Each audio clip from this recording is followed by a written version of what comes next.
എൻ്റെ എല്ലാ കൂട്ടുകാരും സുഖമായിരിക്കണമെന്ന് ഞാൻ വിശ്വസിക്കുന്നു കേട്ടോ. ഞങ്ങൾക്ക് ഇവിടെ സുഖാണേ. ഇത് അന്നൊരു ദിവസം നട്ടുവെച്ച ചെടികളാണ്. തണലത്തായിരുന്നു ഇരുന്നത്. ഇപ്പം ഇങ്ങോട്ട് എടുത്തു വെച്ചു. എല്ലാം തളിർത്ത് വന്നു കേട്ടോ. ഈ ഒരാൾ ഭക്ഷണം കഴിക്കണ കണ്ടോ, പാവാണ് അവൻ. അപ്പുറത്തെ വീട്ടിലെ ചേച്ചിയുടെ നായക്കുട്ടിയാണ് കേട്ടോ. ഒരു ദിവസം ഞാൻ നടക്കാൻ പോയപ്പോൾ റോഡിൽ വീണപ്പോൾ ഓടി വന്ന് എൻ്റെ അടുത്ത് വന്ന് എന്താണെന്നൊക്കെ അന്വേഷിച്ചു. അതിനുശേഷം അവൻ നമ്മുടെ വീട്ടിലേക്ക് ഭക്ഷണം കഴിക്കാൻ വരും. ഇവർക്ക് കൊടുക്കുമ്പോൾ അവനും കൂടിയും കൊടുക്കും കേട്ടോ. ഇമ്പ്രു നോക്കണ കണ്ടോ, അപ്പുറത്തെ തൊടിയിലേക്ക് മണിക്കുട്ടിയും ഇമ്പ്രുവും കൂടി ഏട്ടൻ്റെ കൂടെ നാളികേരം പൊളിക്കാൻ പോയതാണ്. ഇന്നലെ രാത്രി വലിയൊരു പന്നി വന്നു. ഞങ്ങളത് കണ്ടില്ല എന്നാണ് അവൻ്റെ വിചാരം. ഞങ്ങൾ കണ്ടു. അപ്പോൾ കുട്ടി പേടിക്കണ്ടെന്നൊക്കെ ഏട്ടൻ അവനോട് പറയാണ്. അവന് നല്ല പേടിയാണ്. മണിപ്പെണ്ണിന് അങ്ങനെ പേടിയേ ഇല്ല. അവൾ ചെറിയ കുട്ടി ആയതുകൊണ്ടാണ് എന്നാണ് ഇവളെ പറ്റി അറിയണവരൊക്കെ പറയണത് കേട്ടോ. ഒന്ന് ഇരുന്നതാണ്. ഒന്ന് കൊഞ്ചിക്കോ അമ്മയെന്ന് ചോദിച്ച് വന്നിറക്കണ കണ്ടില്ലേ. അവൾ ആരെങ്കിലും ഒന്ന് ഇരുന്ന് കഴിഞ്ഞാൽ അപ്പോൾ അവളെ ഒന്ന് പോയിട്ട് ഒഴിയൊക്കെ വേണം കേട്ടോ. പിന്നെ നമ്മുടെ മുരിങ്ങയുടെ അടുത്തായിട്ട് ചെറിയൊരു തെങ്ങ് നിന്നിരുന്നില്ലേ, അത് കേട് വന്നു. അപ്പോൾ അത് മുറിച്ച് മാറ്റിയിട്ട് അതിൻ്റെ പട്ടയും വിറകൊക്കെ മാറ്റിയാണ്. മണിപ്പെണ്ണും കൂടെ കൂടിയിട്ടുണ്ടേ. പിന്നെ കുറച്ച് ചിക്കൻ വാങ്ങിയിട്ടുണ്ടായിരുന്നു. അതൊന്ന് കറി വയ്ക്കുകയാണ് കേട്ടോ. ഒരാളെനിക്ക് തുണയ്ക്ക് വന്ന് കിടക്കുന്നുണ്ട്. ഇതങ്ങനെയാണ്, ഞാൻ എവിടെ പോയാലും എൻ്റെ കൂടെ ഉണ്ടാവും കേട്ടോ. ഉറങ്ങണ വരെ രാത്രി ഉറങ്ങുമ്പോഴും കൂടെ ഉണ്ടാവും. അതിനുശേഷം മോൻ്റെ അടുത്ത് പോയിട്ട് അവനോടൊന്ന് കളിക്കാൻ വരുമോ എന്ന് ചോദിക്കണേണ്ടില്ലേ. അവന് ഓൺലൈൻ ട്യൂഷനാണ്. അവനാണെങ്കിൽ അത്ര താല്പര്യമൊന്നുമില്ല. പിന്നെ വെക്കേഷനിൽ ഉണ്ണികൾക്ക് പഠിക്കാൻ അത്ര ഇഷ്ടം ഉണ്ടാവില്ലല്ലോ. പിന്നെ ഇപ്പോൾ ട്യൂഷൻ തുടങ്ങി, പിന്നെ അത് കളയാനും പറ്റില്ല.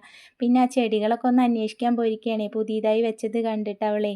അതിനുശേഷം ഒരു ചക്ക കിട്ടിയതാണ് കേട്ടോ. 3 ദിവസമായി ഈ ചക്ക നമുക്ക് അടുത്ത വീട്ടിൽ ചേച്ചി തന്നിട്ട്. അന്നേ അത് പഴുത്തിട്ടുണ്ടായിരുന്നു. 3 ദിവസം കഴിഞ്ഞില്ലേ നല്ല കേട് വന്നു കേട്ടോ. ഒരു സൈഡൊക്കെ നല്ല മധുരമുള്ള ചക്കയായിരുന്നു. ഇനിയിപ്പോൾ ചക്ക കിട്ടുവാണാവോ. എനിക്ക് നല്ല ഇഷ്ടമാണ് ചക്കയെ. ഇത് വേവിച്ചാലും കഴിക്കാൻ നല്ല രുചിയാണല്ലോ. പിന്നെ നമ്മൾ മഴക്കാലമൊക്കെ ആയ ചക്ക പായസമൊക്കെ കുടിക്കില്ലേ, മഴയത്ത് ഇരുന്നിട്ട് അങ്ങനെ വേവിച്ച് വരട്ടി വെച്ചാൽ. അതൊന്നും ഇപ്പം ഇനി നടക്കില്ല. പകുതി കേടുവന്ന് പോയി കേട്ടോ. മീനൊക്കെ അതിൻ്റെ ഇടയ്ക്ക് ഞാൻ നേരാക്കി. പിന്നെ അതിന് ശേഷം കിളിപ്പെണ്ണ് വെയിലത്ത് കിടക്കുകയാണ്. അവളെ എടുത്തു കൊടുക്കുന്നത് അവിടെ കടന്ന് കടത്തിയിട്ടോ. പിന്നെ ഇവർക്ക് ഭക്ഷണം കഴിക്കാൻ കൊടുക്കാൻ വേണ്ടി മോളിൽ പോയി. പിന്നെ അവിടെയൊക്കെ വൃത്തിയാക്കി പുതിയ വെള്ളമൊക്കെ വെച്ച് കൊടുക്കുകയാണ്.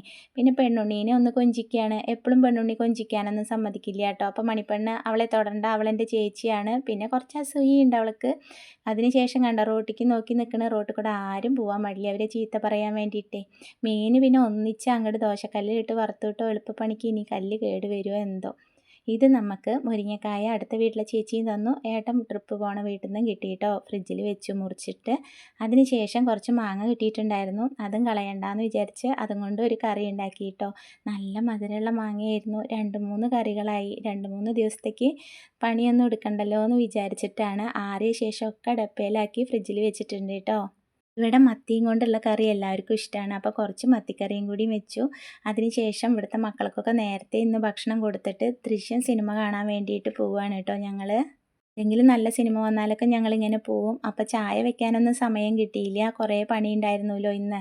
അപ്പോൾ പോണ വഴിക്ക് ചായ കഴിക്കുകയാണ്. അവിടുന്ന് ഒരു ഉള്ളിവട കഴിച്ചു കേട്ടോ. എന്തൊരു സ്വാദായിരുന്നു എന്നറിയോ. ചായയും കൂടിയും കുടിച്ചു.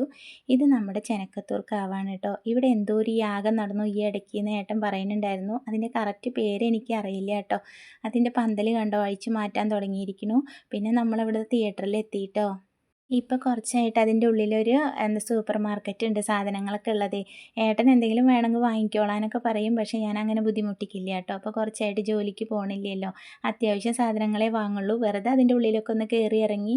പിന്നെ എന്തോ ഒരു ഗെയിമാണ് ഇത്ര ഇതിങ്ങനെ ബോക്സിങ് എന്തോ പോലെയാണ്. മുമ്പിൽ ആളുള്ള പോലെ കളിക്കണം തോന്നണു. എനിക്കത് കണ്ടിട്ട് ചിരിയ വന്നത് കേട്ടോ. 100 രൂപയായി. കുട്ടികളൊക്കെ അത് നോക്കി പോകണുണ്ടായിരുന്നു. മോനെ നല്ല ഇഷ്ടമായി എന്നാണ് അവൻ പറഞ്ഞത്.